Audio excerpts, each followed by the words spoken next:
Hey guys, welcome back, it's Ripe again. In today's video, a homeowner association despised my classic beautiful Ford F-250 and fined me for $7,000 because of its paint job. Here is what happened, let's dive right into the story. In my opinion, the first and foremost purpose of a homeowners association, HOA, is to make a neighborhood feel safer. Yes, there's value to upkeeping the appearance of the neighborhood, and if anything, that ends up contributing to the exact safety that I value. I don't have to worry about my kids getting attacked by a feral cat or hurting themselves on a dare-to-go in the abandoned junker van the trashy neighbor next door keeps full of garbage. The problem is the same that arrives anytime you give a group of people any hint of authority over others. Suddenly, anything that annoys them is just as dangerous as a drug dealer, and any resistance you put up is proof that you plan to burn the whole neighborhood down. None of that means that I'm going to back down. I will always defend my home and my family's security. This story probably begins in a spot you don't expect based on all that I just said, but I didn't expect any of this to go as far as it did either. So it started a few years back when I was traveling with a friend of mine, and we both like classic cars, though he restores them and I mostly just observe. We were visiting Chicago so that he could go to a swap meet, and afterwards we would spend a week around the city. I thought that day of the swap meet would consist of me admiring a few pretty vehicles with no further interest, but I found a truck that I couldn't get out of my head as we wandered around the meeting. Before long, I was asking my friend if we could go back and see the truck again. And then I bought it. It was a 1968 Ford F-250 with its original blue paint job. It reminded me of the truck my dad owned during my childhood. I have so many great memories of camping or driving into town or hauling firewood back home before winter, and this truck inspired so much joy in me because of those memories. Its paint job was aging and had some rough patches, but it was perfect as far as I was concerned. For now, the paint job was actually saving me some money, as the seller profusely apologized. I never expected it would cost me so much mental strife later on. My friend and I got the car inspected and tuned up before making the drive back down to Missouri and spent the rest of the week enjoying ourselves. We made it back home and my wife and kids loved the car just as much as I did. With it back home, my friend went over it with a fine-toothed comb and upgraded everything that needed it. We replaced the tires with new ones, but by the end I didn't have to stress about the car failing on me for any reason. It drove smooth as butter and I used it for driving to church or taking the kids into the city on the weekends. It was a bit wider than the other cars me and my wife had, so I couldn't comfortably fit it and one of the other two cars in the garage. That just meant that we would park it in the driveway. The truck just fell into the normal routine of daily life before too long. When everything went down, I had owned the car for about 2 years. And well, I guess that was just when the HOA could not hold in its protests any longer. It came out of nowhere when one of the HOA board members, I will call her Karen for simplicity, left an official complaint in my mailbox along with a fine. In the letter they cited the portion of the HOA contract that outlined rules against leaving downtrodden vehicles parked in a yard or driveway in the neighborhood. I'm not sure what I might have done if they had started things in a more reasonable manner, but this first letter was already laying out $1,500 in fines as well as demanding that the car be repainted or removed from the property. The letter even made the wild claim that parking it in the garage would not be enough due to the bad reputation that can be formed simply by seeing the car driven through the neighborhood consistently. I considered all of this to be absurd and overreaching, so I simply added a letter of complaint and returned the envelope to Karen's mailbox. She responded with another letter outlining further fees that would need to be paid for harassment of an HOA board member, as well as how the fee will be expounded upon if it is left unpaid, as I made it clear that I did not plan to pay it. I do see how returning the letter in a frustrated state had been a poor decision on my part, but at the time I simply saw red that they would accuse me of harassment. Sometimes pride makes us slaves. I almost threw away the letter but ended up tossing it into one of my desk drawers and trying to forget about it. That drawer ended up having more and more letters added over the next month or two. The problem was not going away, in fact it was getting worse. The letters got more aggressively worded and vaguely threatened me, and then they stopped referencing who was sending me the letters as they got more and more directly threatening. They would be left on my car or at my doorstep with a knock on my door before the perpetrator ran off. I started to feel genuinely concerned about the safety of my children and my wife, but I still was not really sharing it with anyone because, as I said earlier, we became a slave to pride sometimes. I installed one of those Ring doorbell cameras so that I could put a stop to the people approaching my house without permission. I even installed an extra camera that looked out of the garage door. My wife asked me why I was doing this, and I just shrugged her off with a vague response. Then my wife found the letters in the drawer. She was concerned about my flighty behavior and answers, and to be honest, I'm so lucky to have such an intelligent and caring woman as a wife. She was upset with me, yes, but more importantly, she understood that I made a mistake, and instead of berating me, she went straight to damage control.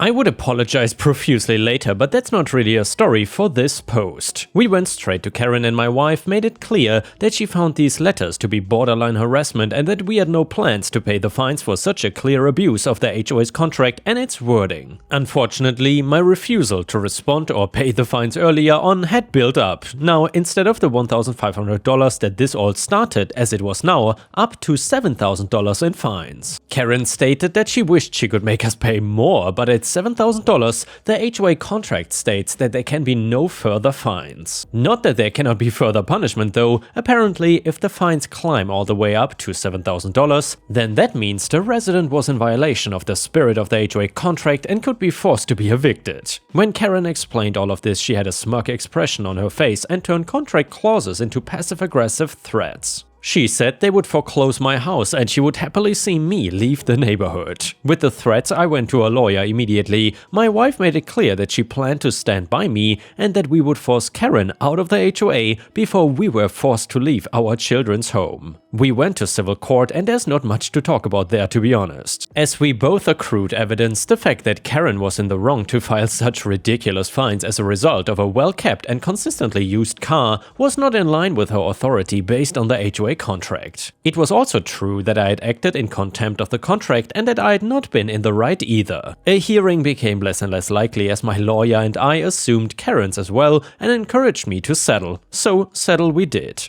I paid a few fines pretty much just to make it clear that I did respect the HOA contract, and Karen paid more to account for the minor harassment. And the night after the judge approved the settlement, the tires of my truck were slashed. Well, it turns out it was fortunate that I never had to use much footage as evidence of Karen and her minor harassments. Anything I did have to use came from my Ring doorbell, and honestly not much of that was usable because Karen recognized what it was and avoided it. However, when she went to slash my truck's tires, she was not aware at all of the presence of a camera, and she did not have the good sense to hide her face because she was so sure that no one and nothing would be there to witness her. I went straight to my lawyer with the footage and he agreed that we could press charges of destruction of personal property. He made it clear that it might not do much, but it could be leveraged to request her removal from the HOA if nothing else. And well, it turns out that I know a thing or two about being petty, and I was not gonna let Karen have all of this fun alone. So I put in a bit of research and learned that I could have some fun if I would bring the appraisal for the repair up to $750. So I went to the friend that had been with me when I bought the truck and he took me to his friend who owned a garage. They towed the truck and appraised it at a magical $800 of damages. It was not a complete construction, they just added the fees for the towing and service fees and inflated them a bit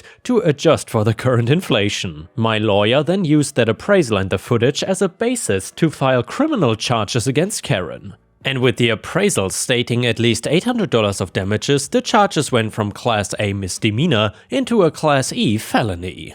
This meant potentially jail time would be as good as confirmed and the fines could stack up to $10,000. I just wish I could have seen her sputtering and her defense lawyer's face palming when they went over the discovery phase and found the footage catching her red-handed. Karen was a mess in court, and a spark of evil pride at my plan coming to fruition was bringing me joy. Don't worry too much though, I said I was petty but not completely evil. I used these criminal charges to force Karen out of the HOA and make it so that she could never be a part of any other HOA administration in the state of Missouri. When the judge went to sentencing, I swear it looked like Karen was about to pee her pants. I know some of you will shake your heads at my decision, but I let her off easy. In our deposition I asked that she only be sent to weekend jail. It is exactly what it sounds like, and she shows up for prison time on the weekends and is back home for the work week. I don't know all the ways this particular punishment came to exist, but I found it to scratch just the petty itch I had. She has to do 2 years of this weekend jail. As for the fines, I let the judge set those and found poetic justice that the fines she was actually truly legally obligated to pay at the end of things would end up being just a couple $100 more than the fines she had tried to force me into paying at the beginning of all of this. As I said, I had to profusely apologize to my wife for hiding something that nearly led to us being evicted,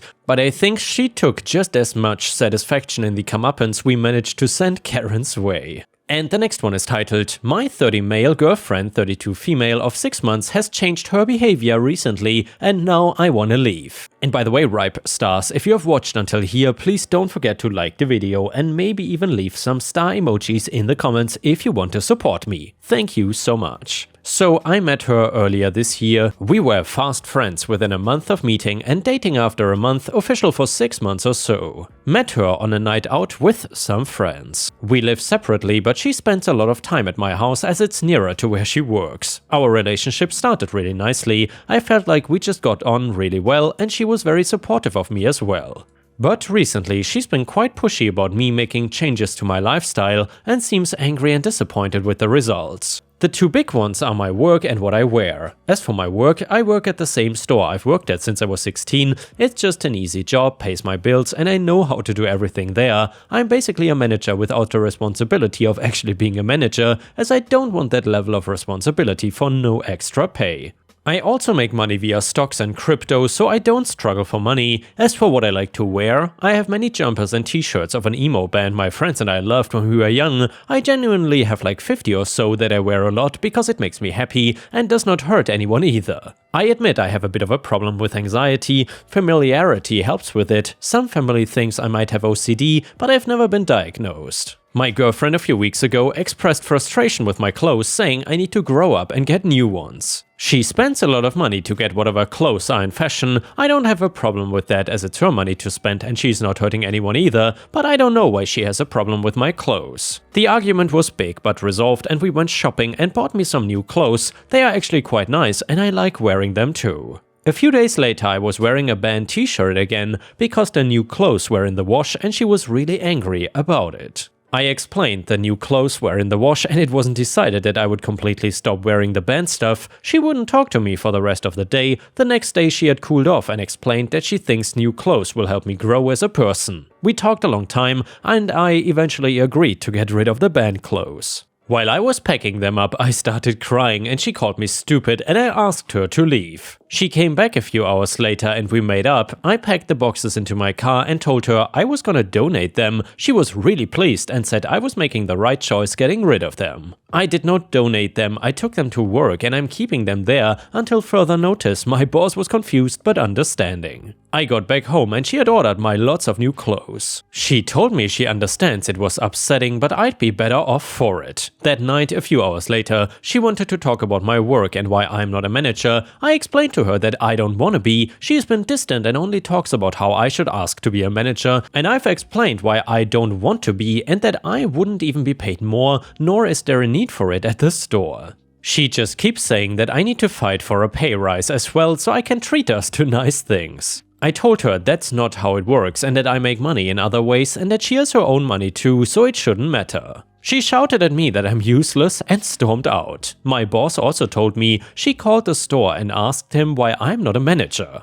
After being upset and feeling useless for a few hours, I decided that I don't want to be with her. I realized I don't see my friends as much as I used to because she likes to spend all our free time just us. I just don't feel happy with her anymore and feel like she actually acted differently when we started out just to get close to me. She even said she loved all the band stuff when I first showed her. I think she may be right that new clothes might help me a bit, and I genuinely appreciate that and like how I look in some of the clothes that we bought. But I also liked how I looked in the band stuff and still think it was not too over the top. I would normally just wear jeans and a t-shirt or a jumper anyway, and I don't think it's as ridiculous as she said it was. I just thought of it as a wearable collection. People collect weirder things. As well as this, I really don't like that I lied to her about donating the band stuff. It felt horrible and dishonest, and my boss and colleagues could tell something was off when I took the boxes into work. I try to be honest as I don't want to upset people. Small update, anyway, I want to break up with her, but I know it's gonna be difficult. She is good at talking me into stuff, but my mind is made up 100% on this.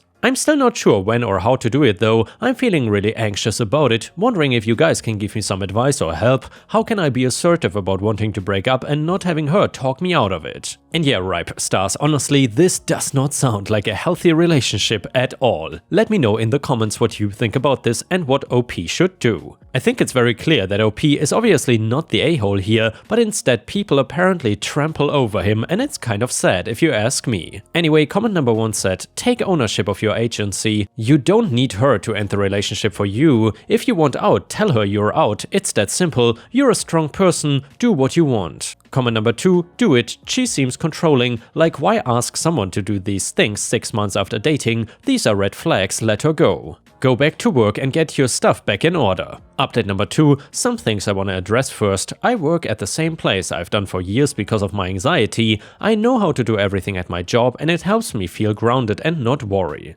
When I said I'm basically a manager, I mean that I do sometimes fill in shifts and responsibilities for them, and we have talked about me officially being the manager before, but it's not what I want. I don't want to take my work home with me and never be able to switch off like I see some of them do. That being said, I do want to have some more ambition in my life going forward, and I'm gonna be looking at other ventures. My clothes? Well, my band clothes are now back at my house. I still have the new clothes we bought as I paid for a lot of them, and I plan to continue wearing them too. I can see what she meant by wanting me to wear new clothes, I just didn't like her end goal or the way she went about it. For the people thinking I dress like those goth people dancing under a bridge, I don't, it's usually just a band tee jumper with some normal jeans. I'm not a teenager, just a 30-year-old who still loves the same band. No hate to those dancing goths, I love that meme. Anyway, on to the main story. So I took advice from some of the responses and we live separately, so there wasn't any issues with leases, but I did change my lock as I'd given her a key a few months ago. As for the breakup, it didn't go well, but it did go at least. I was at home thinking of how to do it, which cafe or restaurant I was gonna do it in, etc. She finished work and came to mine without any prior discussion, not out of the ordinary to be fair though.